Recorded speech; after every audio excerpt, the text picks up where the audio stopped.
종교 생활은 내가 나를 나타내지만, 신앙 생활은 내가 나를 나타낼 수가 없습니다. 신앙 생활은 그 신이 나로 자기를 나타내는 것이 신앙 생활입니다. 이 말씀이 생소하게 들릴지 모르겠습니다. 오늘이 2026년 2월 18일 수요일, 이 말씀이 나를 살게 한다라는 제목으로 종교와 신앙에 관해서 오늘 시간 저와 여러분이 잠시 생각해 보고자 하는 것입니다. 사람이 어머니의 태중에서부터 자기 몸만 키울 줄 알았지, 세상에 나와서 어떻게 살아가는 것인지에 대하여는 전혀 배우지 않고 무작정 발가벗은 몸으로 뻔뻔하게, 그리고 빈손으로 이 세상에 지가 뭐 잘났다고 응애하면서 세상에 태어납니다. 태어난 놈은 지가 왕이라도 된 듯이 고집스럽게 독단적으로 왕 노릇하면서 세상에서 흘러들어오는 이상한 소리를 듣게 됩니다. 전혀 알아듣지도 못하는 방언을 듣고 배우면서 엄마, 아빠, 그리고 가족을 알아가게 됩니다. 여기서부터 고난이 아이에게 시작이 됩니다.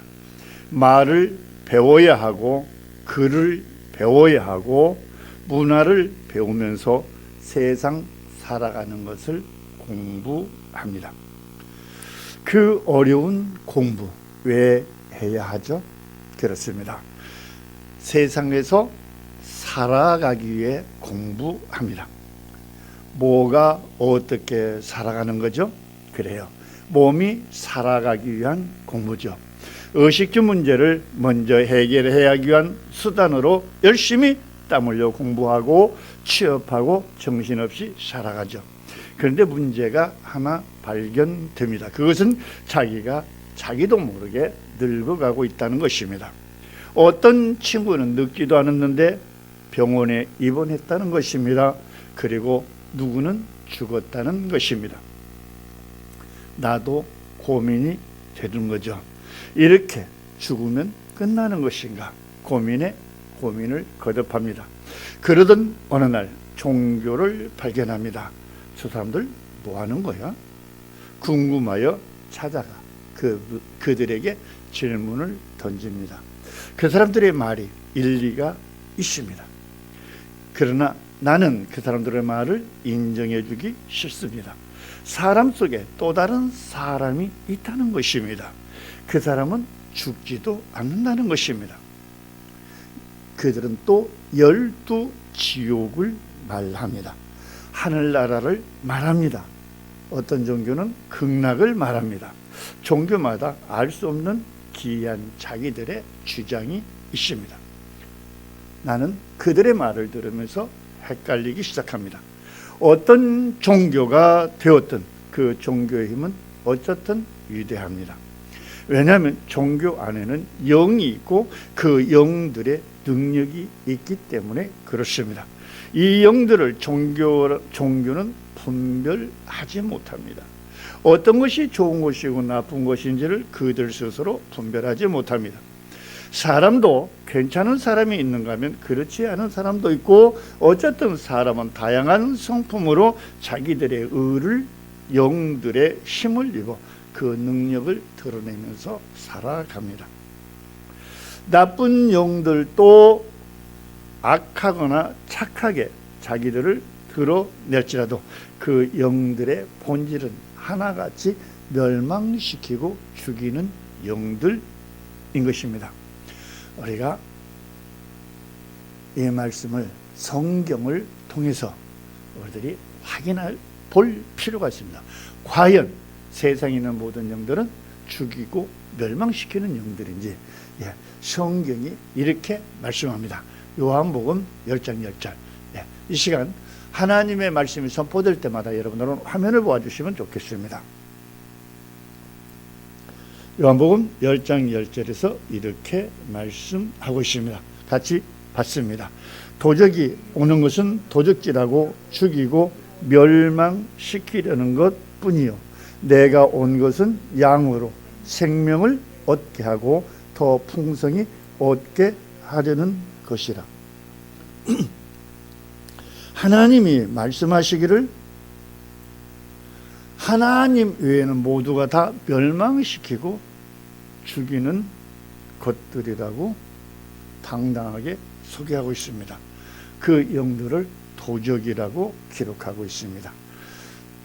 도적은 어쨌든 나쁜 것입니다. 우리가 말하는 사단, 마귀, 귀신을 일컬어서 여기서 도적이라고 이야기하고 있습니다. 여러분 잘 보세요. 전혀 죄성이 없는 하와나 아담을 속여 순간에 그들의 속성을 죽여버리는 영이 바로 사마귀의 영입니다. 사마귀의 영은 직접 또는 간접하여 사건이나 사고를 만들기도 하고 우겨쌈을 만들기도 하고 절망이나 좌절, 낙심, 판단, 정죄, 독설, 자해 등으로 죽이기도 합니다. 때로는 뱀을 사용하여 하와를 죽이는 것 같이 가까운 사람을 통해 순식간에 죽여버립니다. 혈기, 판단, 정죄하는 것, 이런 분냄 등은 매우 위험한 행동입니다. 마치 사고치고 도망치는 뺑소니 운전자와 같은 행동이죠. 이것은 도로교통법에서도 용서하지 않지만 성경의 법도 절대 용서하지 않습니다. 이것을 훗날 깨닫고 골방에서 죄지어 몸부림치며 회개하는 거 아무 소용이 없습니다. 그 이유는 왜 소용이 없는지 마태복음 18장 18절을 통해서 하나님이 하신 말씀을 같이 받도록 하겠습니다. 마태복음 18장 18절에서 이렇게 말씀하십니다. 진실로 너희에게 이르노니 무엇이든지 너희가 땅에서 매면 하늘에서도 매일 것이요 무엇이든지 땅에서 풀면 하늘에서도 풀리리라. 와. 자, 피해자는 여러분 통곡하고 있습니다. 하나님은 통곡하는 피해자를 긍휼히 여기십니다. 그러나 가해자는 뻔뻔하게 골방에서 쥐어져 하면서 하나님께 용서를 구한다면 하나님이 쥐어져 부르짖으면서 애통해하는 그의 회개를 듣고 하나님이 용서하지 않겠다는 것입니다. 그러므로 가서 먼저 사과하고 와서 내게 기도하라는 것이죠. 자, 이번에는 마태복음 6장 14절로 15절의 말씀을 통해서 다시 보겠습니다. 뭐라고 말씀하시나요? 마태복음 6장 14절로 15절 같이 있습니다. 너희가 사람의 과실을 용서하면 너희 천부께서도 너희의 과실을 용서하시려니와 너희가 사람의 과실을 용서하지 않으면 너희 아버지께서도 너희의 과실을 용서하지 아니하시리라. 자, 이번에는 누가복음 11장 4절의 말씀을 이어받도록 하겠습니다. 누가복음 11장 4절 말씀 이어서 받습니다. 같이 읽습니다. 우리가 우리에게 죄진 모든 사람을 용서하오니 우리 죄도 사하여 주옵시고 우리를 시험에 들게 하지 마옵소서 하라. 어디서 많이 보고 들은 내용이죠, 그죠?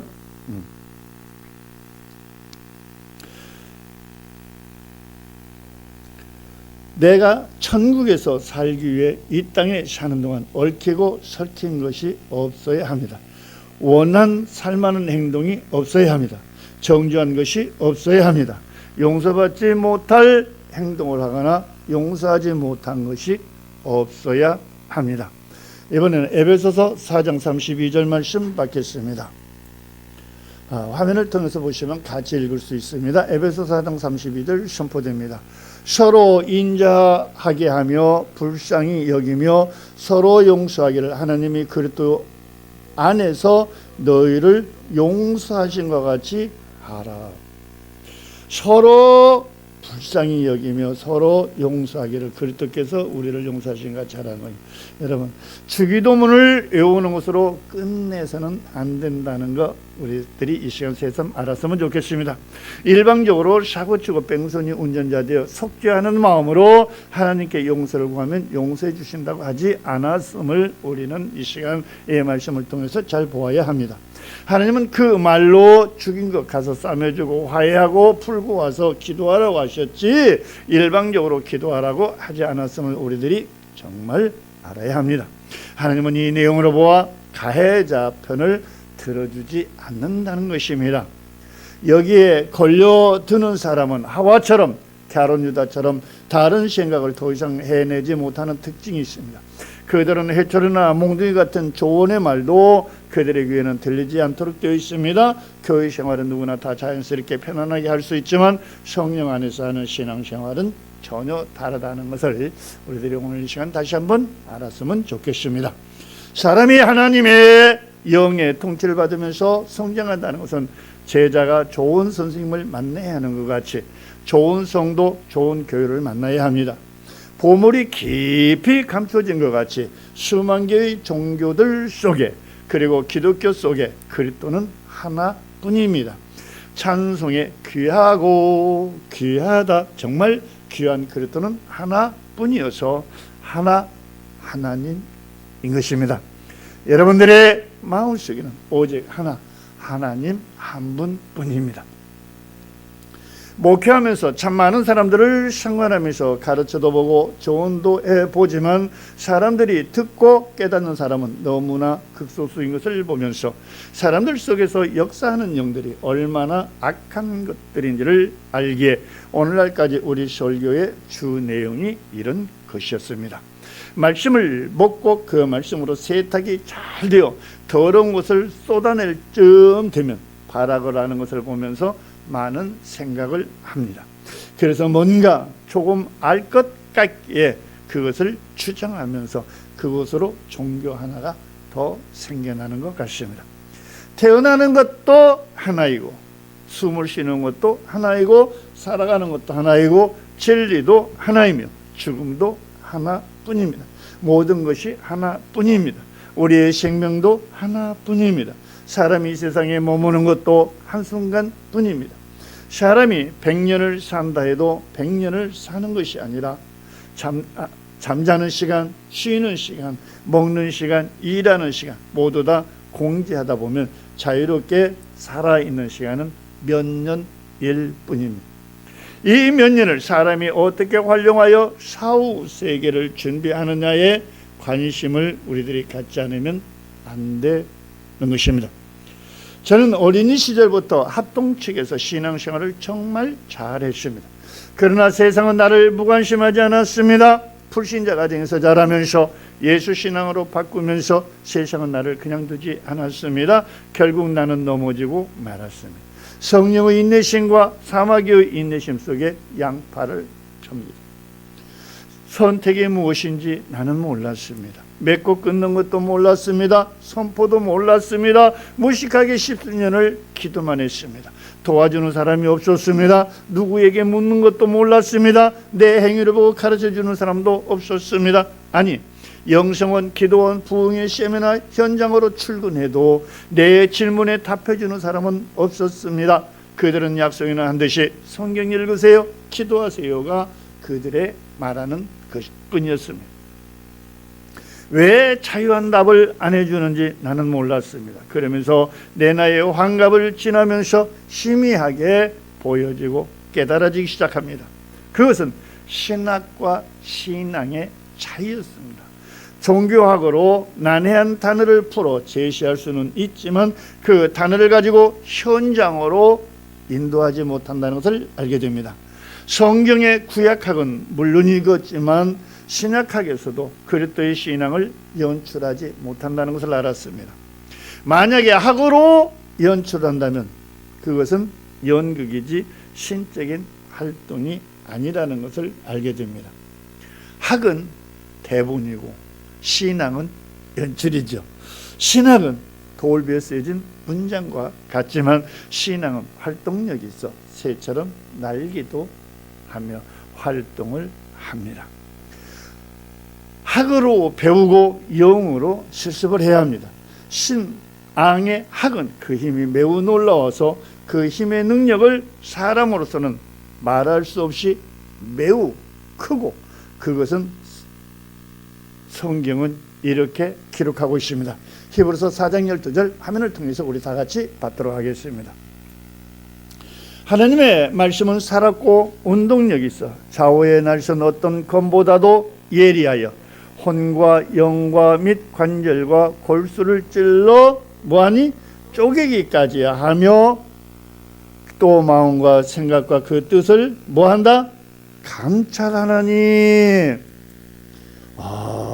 하나님의 말씀은 대단합니다. 자, 신학으로 이 말씀을 가지고 설명할 수는 있겠지만 이 말씀을 실현시키지는 못한다는 것이 제가 말하는 신학입니다. 무정란 달걀 속에는 생명이 있기 때문에 아무리 품고 품어도 그 달걀은 썩을 뿐이지 그 속에서 생명, 살아있는 병아리는 나오지 않습니다. 그렇습니다. 이론으로 성경을 설명할 수는 있으나 성령이 없으면 성경은 절대로 열리지 않습니다. 시편 119편 34절에서 이렇게 선포됩니다. 나로 깨닫게 하소서. 내가 주의 법을 준행하며 전심으로 지키리다. 하나님 앞에서 지금 뭐 하고 있죠? 자기의 언약을 하나님 앞에서 고백하고 있습니다. 성경의 법을 알게 하소서가 아니라 내게 성경을 열어 깨닫게 해주시면 내가 그 법대로 그 말씀대로 살겠나이다 라는 토설이 시편 119편 34절의 말씀입니다. 주의 법인 성경의 법대로 살겠나이다 하오니 내게 성경을 열어 깨닫게 해주세요 라는 기도입니다. 이 기도를 호기심으로 기도해서는 절대로 안 됩니다. 인성적으로 선생 노릇하려고 성경을 열어 깨닫게 해달라고 기도해서는 안 됩니다. 성경을 이해하려 하오니 주여 내게 성경을 열어 주옵소서라는 기도도 해서는 안 되는 것입니다. 성경을 열어 깨닫게 해주시고 싶은 분은 하나님이죠. 그럼에도 성경을 열어 주시지 않는 것은 왜일까요? 성경을 열어 주어도 사람이 감당할 수 없기 때문에 열어주시지 않는 것입니다. 그런데 열어달라고 애원복걸하면 되겠습니까? 자, 하나님이 성경을 열어 깨닫게 해주실 때는 그만한 그릇이 되어야 성경을 열어주십니다. 성경은 천국의 비밀문서요 하늘나라의 법입니다. 하늘나라의 비밀문서를 아무에게나 열어서 공개하지 않습니다. 교회생활 열심히 한다고 해서 성경을 열어주시지 않습니다. 목사님이라 해서 성경을 열어주시는 것도 아니고 신학교 교수님이라 해서 성경을 열어주시지도 않습니다. 하나님의 마음에 합한 자, 감당할 수 있는 자에 하나여 성경을 열어주신다라고 시편 119편 34절의 고백은 내가 성경의 법대로 살겠나이다 라는 고백도 고백이지만 먼저 자기를 비우고 옛사람을 벗어버려야 합니다.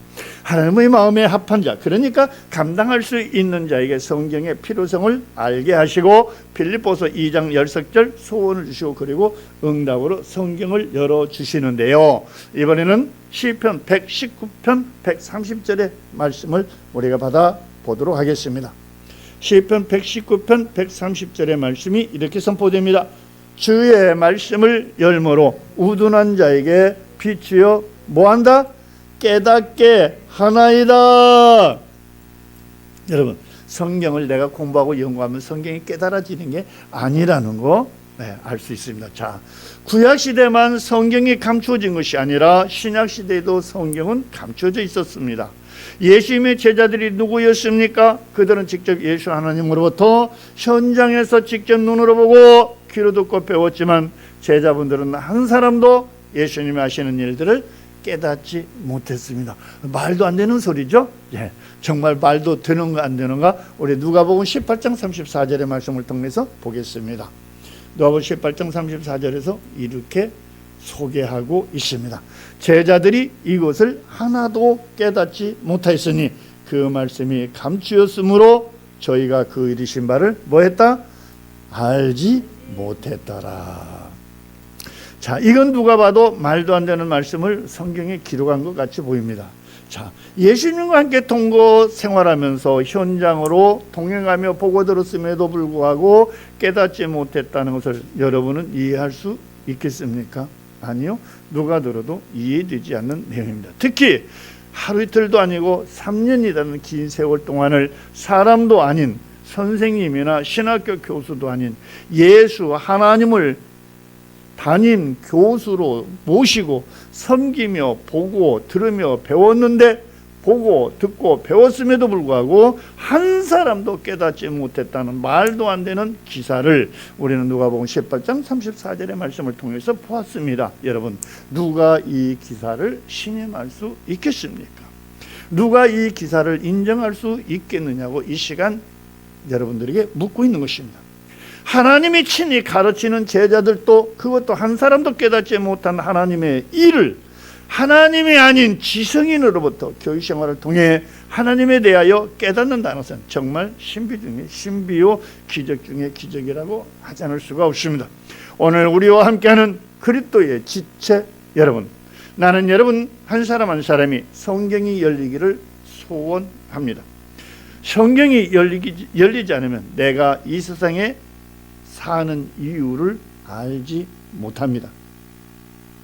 사람이 이 세상에 태어나서 사는 이유를 알지 못한다는 것은 마치 깊은 산속에서 길을 잃어버린 나그네와 같은 세상 삶이 되기 때문에 그렇습니다. 제 갈 길을 찾지 못해서 방황하는 사람이나 이 세상에 살아가면서 특히 교회 생활하면서 자기가 살아가는 이유를 모른다거나 할 일을 모른다는 것은 말도 안 되는 것입니다. 사람이 회사에 출근하여 자기가 회사에서 할 일을 찾지 못하는 사람이나 같은 것이 아니겠습니까? 일터에서 자기 일을 배정받지 못했다면, 할 일이 없다면 그 사람은 그 현장에서 쓸모없는 사람이 아닐까요? 사람이라면 어디서나 귀한 사람이 되어야 합니다. 존경받는 사람이 되어야 합니다. 사랑받는 사람이 되어야 합니다. 특히 우리는 그리스도의 생명을 가지고 이 세상에 사명자로 태어나서 그 사명을 감당하고 있는 우리들 자신입니다. 하나님께서 고린도후서 13장 5절에서 이렇게 말씀하십니다. 화면을 통해서 보겠습니다. 고린도후서 13장 5절 말씀 선포됩니다. 너희가 믿음에 있는가 너희 자신을 시험하고 너희 자신을 확증하라. 예수 그리스도께서 너희 안에 계신 줄을 너희가 스스로 알지 못하느냐? 그렇지 않으면 너희가 뭐한다? 버리운 자니라. 어린이 시절 학교에서 선생님이 날마다 숙제를 내주는 것을 우리들은 기억합니다. 이 숙제는 오늘을 사는 우리에게도 날마다 숙제가 이 말씀에 의지해서 되어야 합니다. 그 숙제의 제목은 뭐라고 했습니까? 너희가 믿음이 있는가 너희 자신을 시험하고 너희 자신을 확증하라는 것입니다. 여기서 믿음은 사람 자신의 믿음이 아닙니다. 여기서 말하는 믿음은 성령입니다. 우리 자신 한 사람 한 사람이 성령 안에 있는가, 그리고 성령의 인도하심 속에서 살고 있는가, 오늘 또 하나님의 말씀에 의지해서 순종했는가입니다. 오늘 또 자기 자신이 성령의 역사 인도하심 속에서 살지 않았다면, 숙제를 하지 않았다면 어찌 되는 것인지는 지체 여러분들 스스로 대답해야 합니다. 그 다음 보겠습니다. 예수 그리스도께서 너희 안에 계신 줄을 너희가 스스로 알지 못하느냐? 그렇지 않으면 너희가 버리운 자니라. 자, 여러분, 그리스도가 사람 안에 거하는 것을 어떻게 알 수 있죠? 이 질문은 누구나 할 수 있는 질문도 아니요, 누구나 다시 있게 대답할 수 있는 것도 아닙니다. 굉장히 어려운 질문이요 대답입니다. 영이 열리지 않으면 대답할 수 없습니다. 자기의 행위로도 대답은 결코 쉽지 않습니다. 왜냐하면 악한 영, 그러니까 하나님의 영이 아닌 마귀의 영일지라도 하나님처럼 얼마든지 사람을 속일 수 있기 때문에 사람이 실제적으로 분별하는 것은 어렵습니다. 나쁜 영들도 하나님처럼 다 하지만 나쁜 영들이 하지 못하는 것은 창조하는 것과 사람의 생명을 관리하는 일만 제어하는 하나님처럼 모든 것을 다 하는 영들이기 때문에 그렇습니다. 시중에는 가짜와 진짜가 항상 공존합니다. 전문인이 아니면 가짜와 진짜를 보고도 분별하지 못합니다. 그렇습니다. 보고도 진짜와 가짜를 분별하지 못하는 세상인데 보이지 않는 영들이 이를 분별해 낸다는 것은 참으로 어려운 일이 아닐 수 없습니다. 그만큼 수련을 통해서 경험한 사람만이 시장에 나도는 가짜와 진짜를 구별해 내는 것 같이 영들이 하는 일도 우리가 교회를 통해서 분별할 수 있어야 합니다. 교과서식으로 무엇을 하려고 하지 말고 피와 땀과 그 수고를 통해서 신학을 신앙으로 바꾸지 않으면 그것이 여러분 무슨 유익이 되겠습니까? 가룟 유다가 누구한테 한순간의 실수로 예수님을 바라버렸습니까? 베드로가 누구인데 예수님이 바라보는 그 앞에서 한 번도 두 번도 아닌 세 번이나 모른다고 부인하겠습니까? 이것을 성경학으로 여러분 설명할 수 있겠습니까? 제 머리는 설명이 되지 않습니다. 이것을 설명할 수 있다면 예수님과 합숙하며 신약시대를 열어갔던 모든 제자들과 함께 하였던 모든 사람들은 예수님처럼 병든 자를 고치며 귀신을 쫓고 천국 복음을 증거하는 그리스도의 증인들이 되어야 합니다. 그러나 예수님과 함께 했던 제자들은 그대로 제자일 뿐 사도는 아니었습니다. 제자들이 사도가 되었던 것은 성령을 받고서야 제자의 신분이 사도의 신분으로 바뀌어 예수님이 하신 일을 증거하기 시작했습니다. 증거는 사도들이 한 것이 아니라 성령이 그 제자들을 사도 만들어 성령이 그들로 나타나신 것입니다. 오늘날도 성령이 택한 자들의 몸을 입고 하나님 자신을 증거하는 것입니다. 사람이 하나님의 일을 증거하는 것이 아니라 하나님이 사람으로 하나님 자신을 증거하십니다. 우리가 하나님께 드리는 예배도 신약시대까지는 사람이 입으로 얼마든지 할 수 있는 것이었지만 지금은 사람이 할 수 없는 것이 영적 예배입니다. 예배는 사람이 하는 인적 예배가 아니라 영적 예배입니다. 신앙생활은 사람이 종교학을 가지고 하는 것이 아니라 오직 성령의 역사 인도하심 속에서 순종하는 자들만이 신앙생활하는 것입니다. 오늘 이 시간 여기서 마치도록 하겠습니다. 감사합니다.